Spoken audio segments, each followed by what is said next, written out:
You can't just pay off debt and not change anything else. You need to change your habits around money, and you need to get on some sort of a budget that works for you. Hi friends, welcome back to the avocado toast budget. Today I'm really excited for this video because we are going to talk about the things that I learned by getting into and then paying off $20,000 in credit card debt. I learned a lot along the way that I want to talk to you guys about, and hopefully you can either learn from my mistakes or learn some of my lessons so that you don't have to make those same mistakes yourself. You can make your own mistakes and learn from those. Before we get into it, if you enjoy this video, make sure that you give it a big thumbs up. It really helps out the YouTube algorithm, helps boost this video to the top. That way more people can find this content. So let's go ahead and get into it. One of the biggest things that I have learned along this debt payoff journey, both getting into debt and then being very open and honest about it and talking with people about the debt that I was in and how I was getting out of it, is that chances are the people around you are in a similar situation, and those around you that you look at and think, wow, like, I don't know how you're living this life that you are. Your life seems so perfect and beautiful, and I don't know how you afford the things that you do. There's a good chance that they're not affording those things and that they are subsidizing their lifestyle through debt. It was very interesting when I started to open up about my credit card debt and the situation that I was in and how I was feeling and how I got there. It was beautiful because it did offer a space for people to also be honest about their situation and the debt that they were in. And what I quickly realized was that these feelings of like jealousy and being envious of the life that other people were living, those people were feeling the same exact thing about me and about others and about other people's situations, and that they too were subsidizing their lifestyle through continuously getting into more credit card debt. There are tons of people out there that are in credit card debt and aren't saying a single word about it, and you would have absolutely no idea. And I think that this was really important for me to learn because A, it took a lot of the shame and guilt out of being in credit card debt when I realized that other people were in it too. But B, it gave me a different perspective on life and about like what truly mattered to me and the goals that I wanted to reach. I've talked about this on my channel before, but I was in a position where I had graduated with my master's degree very quickly and a lot earlier than other people did. So therefore a lot of my coworkers were older than me, and it was really easy for me to start comparing myself to them and comparing my life to what theirs looked like on the outside. For me, this was like kind of a slap in the face of reality about how I was comparing myself to the lives of people that I didn't really know, and that things are not always as they seem. So really opening up about my credit card debt was a beautiful thing because it allowed me to release those feelings of shame and guilt when I figured out that I was not the only one who was going through very similar things in a very similar situation. And it also gave me the gift to help others to relieve that guilt and shame by opening up that conversation and by airing out my closet and showing my dirty laundry. It really helped me to connect to people and help other people know that they're not alone. Many of us are going through the exact same thing. The next thing that I learned along my credit card debt payoff journey is that refinancing really only works if you have a solid plan in place to start changing your mindset around money and changing your relationship with money and how you spend your money. I made this mistake multiple times before I finally sat down and learned from it, but what I ended up doing was when I figured out about refinancing and the fact that I could pretty much eliminate that credit card debt and turn it into a personal loan, have fixed monthly payments, a lower interest rate, and finally see that zero back on my credit card, I made the mistake of telling myself, okay, I'll refinance this credit card debt and then I won't spend any more money on this credit card. I will be so happy to finally have it back at zero. That stress will be relieved. I'll pay off this debt here in a couple of years, and then I'll figure out how to deal with the credit card situation. And I really didn't have any sort of a plan in place about how I was going to actually make that change. I didn't start a budget. I didn't change how I was spending money. I didn't change my spending habits, my saving habits. I didn't really have an actual plan in place to even see if I was living a lifestyle that I was able to live with the income that I was making. I didn't do any of that. I just refinanced my credit card and thought that it would all be good. But unfortunately, that is not what happened. And what ended up happening is not once, not twice, but 3 times, I cycled back into credit card debt and had to continuously just keep taking out personal loans, telling myself that something was going to change, and then it didn't. And it wasn't until that 3rd time that I finally kind of like hit rock bottom and realized that something needed to change and that I needed to come up with an actual plan with steps in place to make sure that I was not going back into credit card debt. And while refinancing for me ultimately did help me to pay off my credit card debt faster, I do have a positive outlook on refinancing despite the fact that I cycled back and forth into debt when I refinanced, because I can see how powerful it can be if you are also budgeting. So that was like the big thing for me. You can't just pay off debt and not change anything else. You need to change your habits around money, and you need to get on some sort of a budget that works for you. The next really important thing that I learned whenever I was getting into and paying off debt is that debt has no moral value. And if you have been here at all, you have probably heard me say that a lot. Definitely, if you follow me on Instagram, I'll pop that up here and I'll link it down below. We talk about that a lot on my Instagram page because I see a narrative that is trying to paint debt as a moral issue so often in this community that I want to fight back against that, because I don't believe that to be true. There are so many instances where you don't choose to be in the debt that you're in, or you take on debt that, yeah, technically you did choose to be in, but situations change and you're stuck in a place where you can't pay that debt back. And I just want you to know, in the same way that I want myself to know as well, that debt does not have a moral value. You are not a better person for being debt-free. You're not a worse person for being in debt. If you find yourself debt-free and then suddenly have to go back into debt, that is not a moral failing.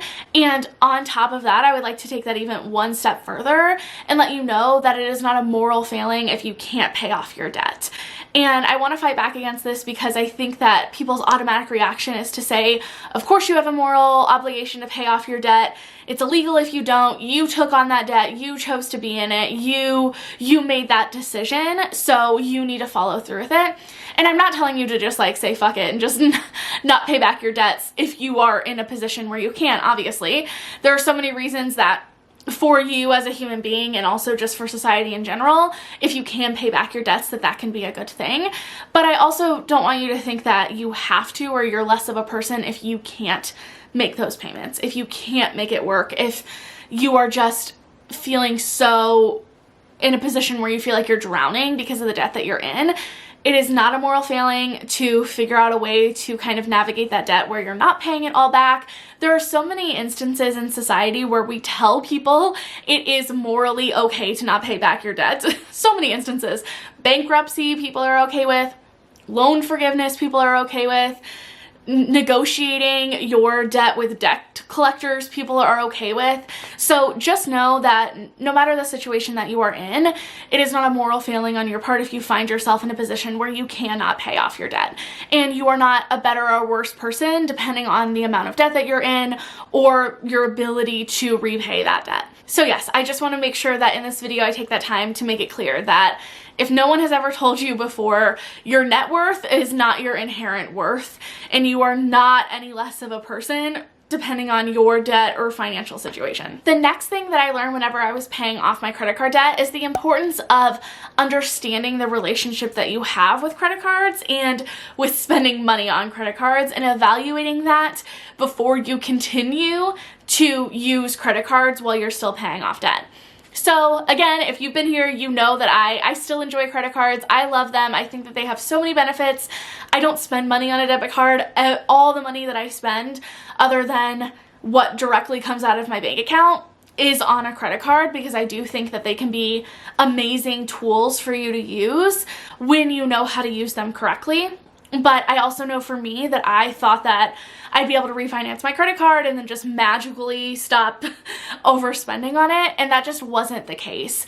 I'm a big advocate for most of the time choosing to cut back on your spending on your credit cards while you're paying off your credit card debt, and then once you've paid off your credit card debt, reevaluating your relationship with credit cards and deciding for yourself if those are something that you want to incorporate into your financial journey. And I think that this is really important, because even though I do advocate for smart credit card use, I also advocate for people being smart about their understanding of their spending on credit cards and really looking inward and deciding if right now you feel comfortable spending money on a credit card. And if the answer is no, then you don't need to spend money on a credit card. And for me, I wish that I would have known that before, and then maybe I wouldn't have kept cycling back into credit card debt, because I just realized that for me, until I sat down and learned how to spend money on a credit card responsibly, I was going to continue to cycle into debt.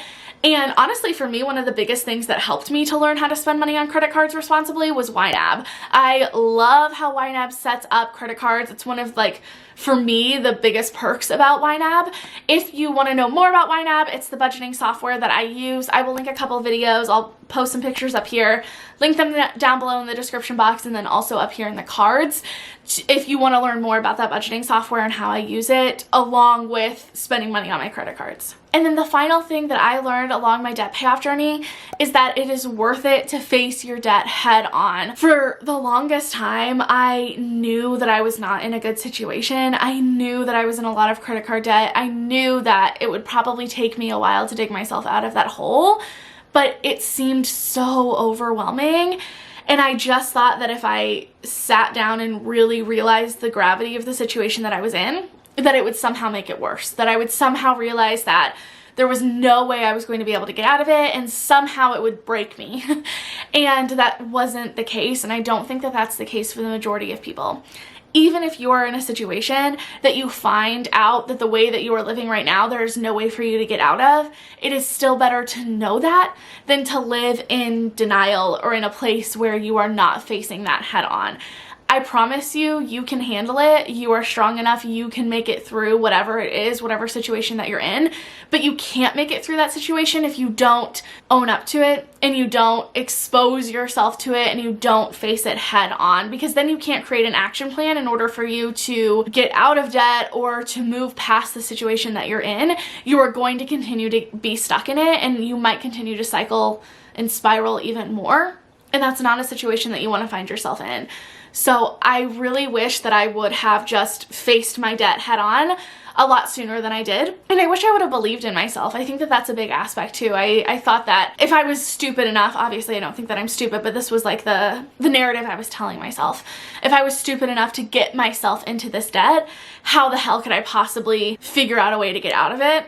And that just was not the case. And I promise you that's not the case for you either.